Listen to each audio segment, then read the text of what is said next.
साफ साफ सुनाई दे रहे थे। मौसम अभी पहले से ठीक था। पेड़ों से सरसराने की आवाज़ों के साथ हमें आनंद का एक लुत्फ सा मिल रहा था। खैर अब हम पूरी सावधानी के साथ इंजॉय कर रहे थे और इतने में ही मेरी चाची पता नहीं कहाँ चली गई और हम सभी उन्हें आवाज़ देते रहे मगर उनका कोई ठिकाना नहीं था। थोड़ी देर के बाद ही जब मेरे चाचा की नज़र सामने वाले पेड़ के नीचे सोए हुए किसी चीज़ की तरफ गई तब हमने देखा कि वो कोई और नहीं बल्कि मेरी ही चाची थी। हम लोग जल्दी से भागते हुए अपनी चाची के पास पहुँचे और चाची के पास पहुँचने के बाद हमारी नज़र सीधे उनके गले पर पड़ी तो मानो हमारे हाथ पैर अब पूरी तरह से कांपने लगे। दरअसल उनके गले के ऊपर पंजों के काटने के निशान बने हुए थे। हम सभी का दिल दहल चुका था क्योंकि पहली बार हमारी चाची के साथ इस तरीके का हादसा हुआ था। चाची को जल्दी से जल्द वहाँ से हमारे उस किराए के मकान में लाया गया और उस मकान में लाने के बाद जब चाची को होश आया तो उन्होंने बताया कि अचानक एक पेड़ के ऊपर से किसी ने ज़ोर से उनकी गर्दन पर झपटा मार दिया और उस खूंखार झपट्टे की वजह से उन्हें अपने शरीर में कमजोरियां महसूस हुई जिसके कारण वह बेहोश होकर ज़मीन पर गिर पड़ी।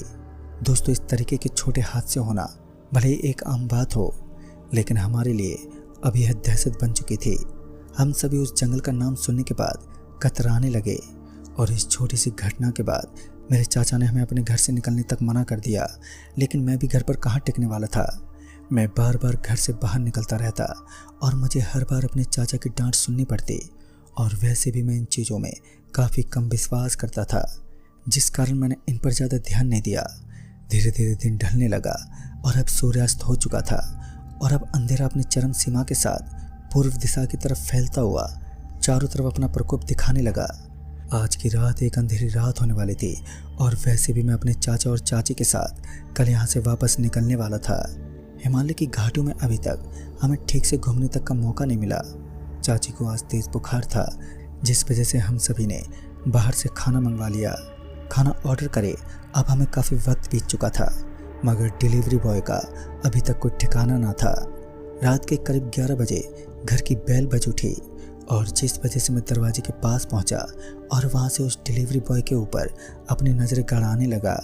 वो दिखने में थोड़ा अलग सा था मगर मेरी ओर एक हल्की सी मुस्कान देता हुआ तुरंत ही वहां से निकल गया।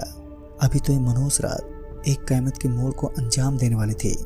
एक कयामत के मोड़ को अंजाम देने वाली थी क्योंकि मुझे अपने घर के सामने मौजूद एक पेड़ के ऊपर एक आदमी बैठा हुआ दिखा।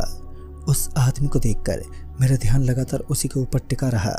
फिर उस आदमी के दोनों कदम एकदम से लंबे होने लगे। अब उसका आकार पहले से काफ़ी ज़्यादा